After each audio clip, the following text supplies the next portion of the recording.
Hi guys. आज मैं जिस टॉपिक पे वीडियो बनाने लगा हूँ, मैंने काफ़ी सोचा इस बारे में कि इस बारे में बात की जाए या ना की जाए। इस बारे में आवाज़ उठाई जाए ना उठाई जाए। मैंने काफ़ी सोचा इस बारे में, तभी शायद मुझे 3-4 दिन लग गए सोचने में और मैंने वीडियो नहीं बनाई। लेकिन फिर मैंने सोचा कि अगर मैं बात नहीं करूँगा एज ए कंटेंट क्रिएटर तो कौन बात करेगा इस बारे में। अगर मैं इस टॉपिक पर आवाज़ नहीं उठाऊँगा तो कौन उठाएगा इस टॉपिक पर आवाज़। अगर मैं उन अफेक्टेड लोगों का आसरा नहीं बनूंगा तो कौन बनेगा। जब मैंने ये सोचा तो फिर मैंने ये रियलाइज़ किया कि बात करनी चाहिए, इस बारे में बात ज़रूर करनी चाहिए, आवाज़ दबानी नहीं चाहिए। कब तक आवाज़ दबाएंगे? कब से आवाज़ दबाते आ रहे हैं और कब तक आवाज़ दबाएंगे? मैंने बोला नहीं, आज बात करना लाजमी है, तो भी मैंने बात की आप लोगों से। ये बात करने से पहले मेरे हाथ के रोंगटे खड़े हो रहे हैं और मतलब मुझे समझ में नहीं आ रहा कि मैं कहाँ से शुरू करूँ, कहाँ ख़त्म करूँ। बिकॉज़ इतनी अंधी, इतनी जहालत, इतनी फ्रस्ट्रेशन। मतलब आप लोग इतने फ्रस्ट्रेटेड हो, आप लोग इतने जाहिल हो, पढ़े लिखे जाहिल हो, आप लोग इतने जो है डेस्परेट हो कि आप लोग किसी को नहीं छोड़ते। आप लोग किसी को नहीं छोड़ते, आप लोग जानवरों से भी बदतर सलूक करते हो इंसानों के साथ, ख़ास तौर पर वुमेन के साथ, ख़ास तौर पर वुमेन के साथ। डॉक्टर मोमिता देवनाथ के साथ जो हुआ वो किसी कयामत से कम नहीं है। उनकी फैमिली के लिए कयामत से कम नहीं है ये चीज़। उनके रिलेटिव्स के लिए कयामत से कम नहीं है ये चीज़, बल्कि उसके खुद के साथ, जो शायद अब इस दुनिया में नहीं है, उससे भी, उसके साथ भी कयामत से कम ये चीज़ नहीं थी जो वो फेस कर रही थी। जो उसको ब्रूटली तरीके से मारा गया, जो उसको ब्रूटली तरीके से रेप किया गया। कब तक चुप बैठोगे? कब तक चुप बैठोगे? मुझे पता है कि इस केस के अंदर भी बहुत सारे बड़े बड़े लोग इन्वॉल्व हैं, मुझे पता है होंगे, लेकिन आवाज़ तो उठानी है ना, बात तो करनी है ना। उनको अरेस्ट करके उनको कानून के कटघरे में तो लाना है ना। उनको दुनिया को दिखाना है ना कि ये लोग थे, ये लोगों ने वहशियों की तरह उस पर कत्ल किया और उसको मारा।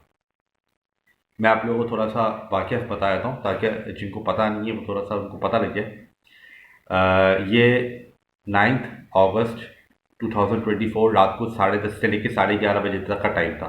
का हॉस्पिटल, वहाँ पर वो काम कर रही थी और वो पोस्ट ग्रेजुएट ट्रेनी नर्स थी। पोस्ट ग्रेजुएट ट्रेनी नर्स थी और वो काफ़ी 36 घंटे से नॉन स्टॉप काम कर रही थी। तो उसको जो है थोड़ा सा रेस्ट चाहिए था, बिकॉज शायद वो पेशेंट वगैरह देख रहे थे। तो पेशेंट काफ़ी क्रिटिकल था तो उनका घर जाना पॉसिबल नहीं था। तो उन्होंने बोला ठीक है, मैं थोड़ा सा आराम कर लेती हूँ कॉन्फ्रेंस हॉल में। तो वो कॉन्फ्रेंस हॉल में गई और उसने वहाँ जाके थोड़ा सा आराम करने की कोशिश की। लेकिन उसको पता नहीं था कि उसका ये आराम जो है उसी की जान ले लेगा। वो किसी और की जान बचाने के लिए यहाँ बैठी हुई है, लेकिन ये दरिंदे और ये वहशी जो है इसकी खुद की जान ले लेंगे, जो कि हुआ। और उसको इतने बुरे तरीके से मारा गया। मतलब मैं ये बोलता हूँ कि जानवरों से भी ये सलूक नहीं कर सकते। वो चश्मा पहनती थी, ग्लासेस पहनती थी, उसके चश्मे इतने दबा दिए कि उसकी आंखों के पास निशान हो गए। उसका गला इतने ज़ोर से दबाया कि गले पे निशान हो गए। उसके जो मेन बॉडी के जो प्राइवेट पार्ट्स हैं जो दिखा भी नहीं सकते, वहाँ पर असॉल्ट किया गया है। और उनका गला इतने ज़ोर से दबाया गया है कि उनके मुंह से खून निकल रहा था। मतलब इतने वैशी तरीके से उनको मारा गया है और इतने वैशी तरीके से उनका गला घोटा गया है। और उनकी जो टांगें थी, जो डॉक्टर मुमिता की जो टांगें थी, वो दोनों 90 डिग्री पे जा रही थी। मतलब आप अंदाज़ा लगाएं कि 90 डिग्री पे टांगे जाने का मतलब ये है कि दोनों टांगें अलग हो गई जिस्म से, दोनों टांगें सेपरेट हो गई जिस्म से। वो सलूक किया गया है डॉक्टर मोमिता के साथ और इसके बाद उनको डेस्परेटली उनके साथ रेप किया गया और फिर जाहिर सी बात है कंडीशन ऐसी हो गई थी कि उनको मारा गया। अब खबर ये सच्ची है या नहीं है ये मुझे आइडिया नहीं है कि 10 लोग और कह रहे हैं कि एक बंदा इसके अंदर इन्वॉल्व नहीं था, इसके अंदर 10 लोग इन्वॉल्व थे। ये अब खबर कितनी सच्ची है ये आने वाला वक्त बताएगा। जैसे मैं कोई अपडेट होगी इस बारे में तो मैं आप लोगों को बताऊंगा कि इसमें 10 लोग, ये जो काफ़ी मैंने रिपोर्ट्स वगैरह देखी हैं इसके बाद मैं आप लोगों के सामने हाजिर हुआ हूँ।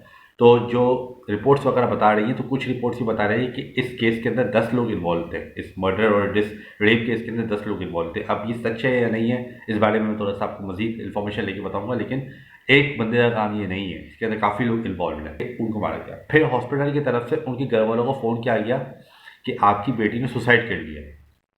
अब घर वाले परेशान कि भाई ये तो अच्छी खासी गई थी, काम करने के लिए गई थी, ये क्यों सुसाइड करेगी। घर वाले पहुंचे हॉस्पिटल।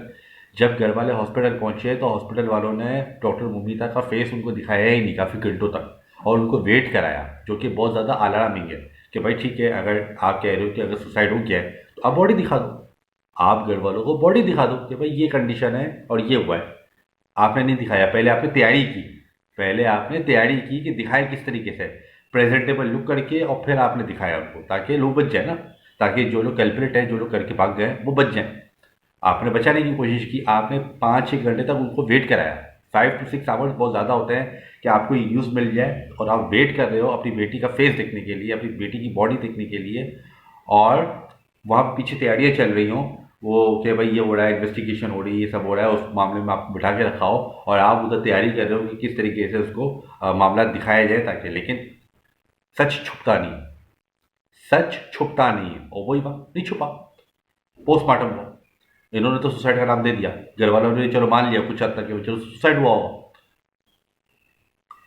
पोस्टमार्टम हुआ, पोस्टमार्टम की जब रिपोर्ट आई तो फिर हर दूध का दूध पानी का पानी हो गया, क्लियर हो गया कि नहीं, ये रेप और मर्डर केस है, ये सुसाइडल का इससे दूर दूर तक ताल्लुक नहीं है। डॉक्टर मोमिता की बॉडी पे काफ़ी ज़्यादा जो है वो खरोशों के निशान है, काफ़ी ज़्यादा उनको मारा गया है, काफ़ी ज़्यादा उनके निशानात हैं मारने के, और इस वजह से जो है ये सुसाइड का केस हो नहीं सकता।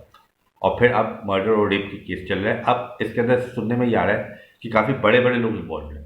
अब बड़े बड़े लोगों पे हाथ डालना, आपको पता है पाकिस्तान और इंडिया के अंदर और ऐसी कंट्रीज के अंदर बड़े बड़े लोगों पे हाथ डालना तो बड़ा मुश्किल काम है, क्योंकि उनके पीछे बैक बड़ी होती है, और वही तो अब केस फाइलों के अंदर ही दब जाएगा, जैसे पहले दबते आए इंडिया और पाकिस्तान में, वैसे ही दबेगा, या उसके बारे में कोई इंक्वायरी होगी और उसको कटहरे तक लाएंगे लोगों को, ये तो अब बड़ा कहना भी बड़ा मुश्किल है। लेकिन ये कि बहुत अनफॉर्चुनेट सीन है। बहुत सारे बॉलीवुड की सेलिब्रिटीज ने भी ट्विटर वगैरह पे बोलना शुरू कर दिया है, आवाज़ उठाने शुरू कर दी है। अर्शुमन खुराना ने बात की है इस बारे में मुनव्वर फारूकी ने बात की है, इस बारे में प्रियंका चोपड़ा ने बात की है, इस बारे में करीना कपूर खान ने बात की है। लेकिन बात करने से तो बात ही बनती, एक्शन लेना पड़ेगा, क्योंकि अपने व्यूज़ के चक्कर में तो हर बंदा बोल लेता है, अपने अपने आप को दिखाने के लिए कि मैं बड़ा फिलंथ्रोपिस्ट हूँ और मैं मुझे बड़ा लोगों से दर्द है, तो आप बात तो कर लेते हो, लेकिन खाली बात करना, ये तो पता नहीं कितने सालों से बात ही करते हैं ना, 78 ईयर्स हो गए आज़ादी को, तब से बात करते हुए हैं। लेकिन आप खुद बताएं कि इंडिया पाकिस्तान 14 को बनाया पाकिस्तान ने इंडिपेंडेंस डे, 15 को बनाया इंडिया ने इंडिपेंडेंस डे। क्या हम वाकई आज़ाद हैं? क्या हम वाकई आज़ाद हैं? बड़ा मुश्किल काम। औरतें आज़ाद हैं हमारे मुल्क में? ये चीज़ ऐसी है जिसका आंसर देना बड़ा ज़रूरी है, और इसका आंसर हमारे पास अभी इस वक्त है नहीं, जो कि बहुत अनफॉर्चुनेट है, बहुत अनफॉर्चुनेट है। अब क्या होता है, आगे क्या पेशरफ्त होती है। अब सुनने में ये आ रहा है कि जो कॉलेज, मेडिकल कॉलेज का जो प्रिंसिपल था उसने रिज़ाइन भी दे दिया प्रेशर में आके, और ये भी सुनने में आ रहा है कि जो प्रिंसिपल को दूसरी कॉलेज में उसको वो नौकरी भी मिल गई है, मतलब उसने यहाँ से रिज़ाइन दे दिया और उसको दूसरी जगह नौकरी भी मिल गई है। आप सोचो किस लेवल के ही बंदे होंगे कि 8-10 घंटे के अंदर उन्होंने 8-10 घंटे पहले रिज़ाइन दिया और 8-10 घंटे के बाद उनको दूसरी नौकरी भी मिल गई। ये कहाँ होता है? हर जगह 5 से 6 दिन तो लगते ही मिनिमम, उसको 8-9 घंटे के अंदर दूसरी जगह जॉब भी मिल गई है। तो अब सोच लें आप इनके कितने ताल्लुकात हैं, कितना इनका असर रसूख है। अब इस बारे में इस केस के अंदर जो पेशरफ्त होगी मैं आप लोगों को ज़रूर शेयर करूँगा, मैं आप लोगों को ज़रूर अपडेट करूँगा, क्योंकि इस बारे में मुझे बात करनी है, क्योंकि मैंने काफ़ी चुप रहा हूँ इन केसेस के हवाले से। अब मुझे चुप नहीं रहना है। अब ये और इससे रिलेटेड जो भी केस होंगे मैं ज़रूर आवाज़ उठाऊँगा, चाहे वो हाईलाइट हो मीडिया में या ना हो, लेकिन मैं हाईलाइट ज़रूर करूँगा जब मुझे उसकी पूरी इन्फॉर्मेशन होगी। तो अगर आप लोग मैं आप लोगों को मज़ीद अपडेट करूँगा।